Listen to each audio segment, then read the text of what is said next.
Please join us today.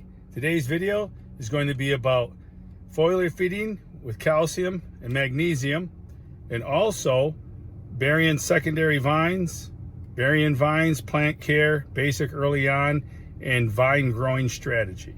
So please join us today. And if you like the videos, please turn on your notifications, subscribe to the channel, and hit that like button. Thank you for supporting the channel. Check out some of my new products. We have garden hoses and bug zappers. Awesome, nice quality products. Please check them out. All right, thank you. Please join us today.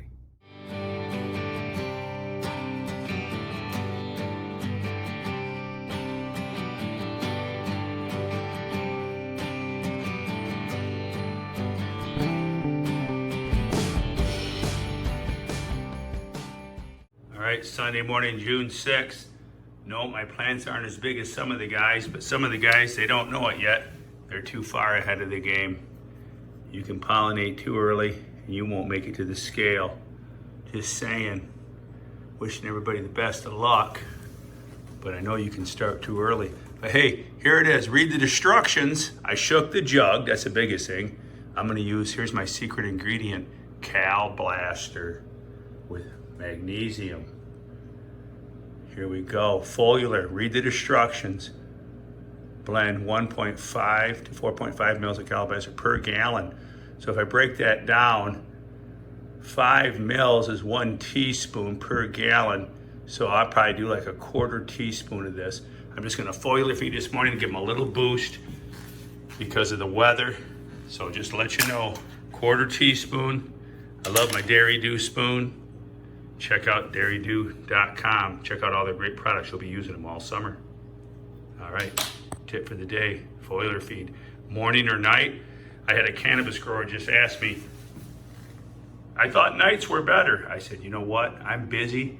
I'm gonna foliar feed night and morning, whichever I seem to be able to fit it into my busy schedule. But I'd like to at least make sure I'm foliar feeding to cover some of my deficiencies. All right, hopefully there'll be no deficiencies. But yeah, morning or night, just don't do it in the heat of the day. Get it early in the morning or in the evening. I prefer mornings because I don't like my plants staying wet all night. All right, we'll talk to you later. Keep them growing. Sunday, June 6th, I believe is the day it is, the date. I may be a day off on the date, but I believe it's June 6th. Anyways, I'm not much for a calendar. But here's my secondaries. My secondaries are coming off of here. I just watched one of Josiah's videos and I thought, man, I do things totally different. Josiah likes to put in a little plant. I like to put in a big plant. There's a lot of different theories on that, but I just think that a big plant, when you stick it in the ground, it's going to do better under harsh conditions. We hit some cold snaps, it seemed to do better. We're looking at probably 6 or 7 feet long, but you know, it's your choice. I like to go for a deeper root system. I talked to gentleman in Fort Wayne, Indiana. Been growing pumpkins for a long time. Tom Beachy. God, I'm terrible at names. Anyways, and we talked about a shallow root system. If you have a shallow root system, it's not going to do as well in a hot summer, and they're predicting a really hot summer. So I like to get a deeper root system, and I think a bigger plant gives you a deeper root system because the plants are starting out down deeper, and they're going to run deeper in the ground. Even right here, you see I just rototilled through here. If you notice some of you, I'm closer than what I said to the back of the stump. I am not tilling back here at all. I don't want the roots to grow back into this hard ground. I'm hoping they'll stay in the house. So I'm not tilling back here, but I am a little closer than what I said over here. It's because I stuck such a big plant in the ground and we had some cold conditions. So I know the roots weren't out here, so I could come this close. I'm a little closer than normal. Had it been 2 weeks of really warm weather, I couldn't have been tilling this close. So when you say how close can you till to the plant, there's a lot of variables involved. But this morning I was tilling and I was thinking, I should take a rake and rake that back, rake that off smooth.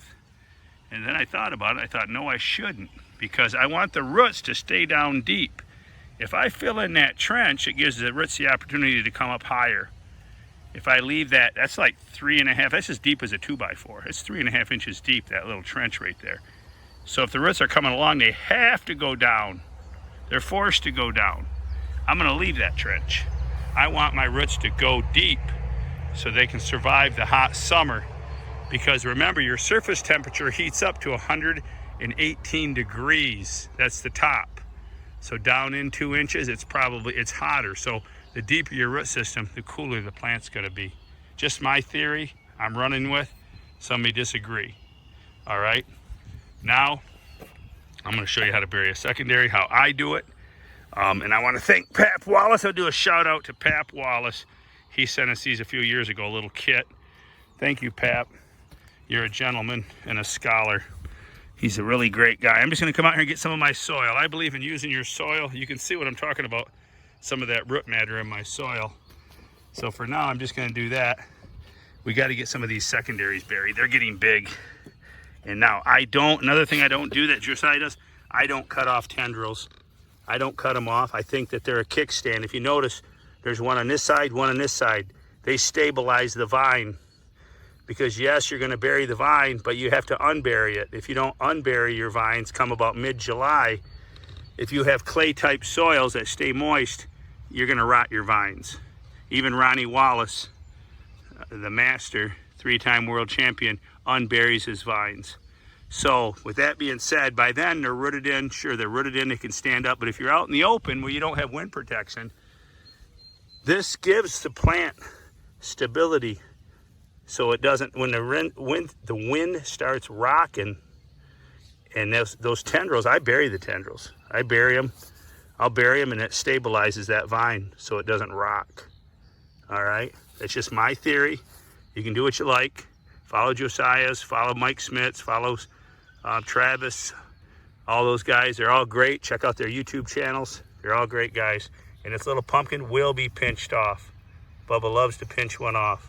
So there you go. I'm not gonna have the plant wasting energy on these little pumpkins. Goodbye. I will be coming through here. See this leaf here?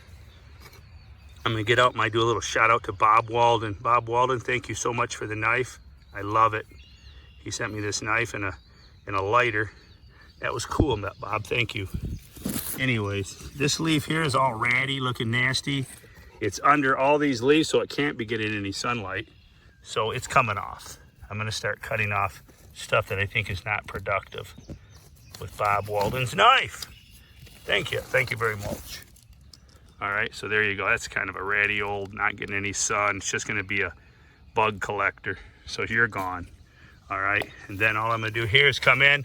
I leave my male flowers, leave my tendrils. What I wanna do is I wanna get a scoop of dirt at this node right here so that it can start rooting in. All right, so we're gonna dump a load of dirt there. Of course, I'm gonna need a couple more loads. You wanna I'll put another shovelful on this side, one on top, and then come down to the same at the next node. Now there's a little tertiary in here. This little tertiary, I could let it grow back, but I'm not gonna. There's another one that goes towards the front. I'm gonna pinch that off. I try to get them when they're little, so that the plant's not wasting energy growing vines that will never be used. Here's another one right here, that's a tertiary. We'll get in there and just pull it off with my fingernail. Now some of them will grow back, but that's your little tertiary buds. Get them when they're little, and then we'll bury the vines. All right, I'm gonna cut this short. I think you get the idea. I am gonna direct this vine back. I'm gonna show you a little step back view. I'm gonna take that vine there, and I'm going to angle it back this way, making more room for the next vine, and more room for the next vine. I will not, one guy asked me about spider legging. I will not spider leg them out and around, and the reason I'm not gonna do that is by Labor Day, these back vines are gonna be pretty much shot and exhausted. And they'll be pretty much 80% unproductive. So my theory is I don't wanna spider leg around and send a vine down that wall, and it's gonna be connected to dead leaves come Labor Day. So I'm gonna go ahead and try to grow most of my plant forward, thinking that younger plant I wanted out there to support the plant when it's older. I don't want growth, because that spider leg could grow until the 4th of July, way out there. I could spider leg that. And that could be way out there, the end of June leaves connected back here to my early June leaves. But I think it's all on the same vine, so I just don't like that idea. So I'm not gonna do it, no spider legging here. We're just gonna do secondaries to the wall, terminate them 1 foot before the wall to get good airflow. All right, that's it for now. Just a little video on pruning secondaries and young plant care. All right, keep them growing. I foliar fed. I showed you a little clip with the Cal Mag Dairy Dew Cow Blaster. I did that this morning, and I'm going to keep foliar feeding and keep them looking good. Thank you, Dairy Dew, for the great natural organic products.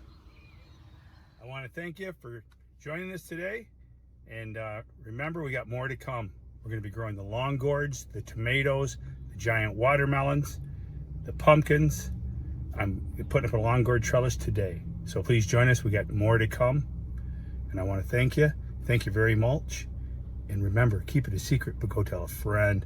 Bubba and Jackson are sharing tips around the world.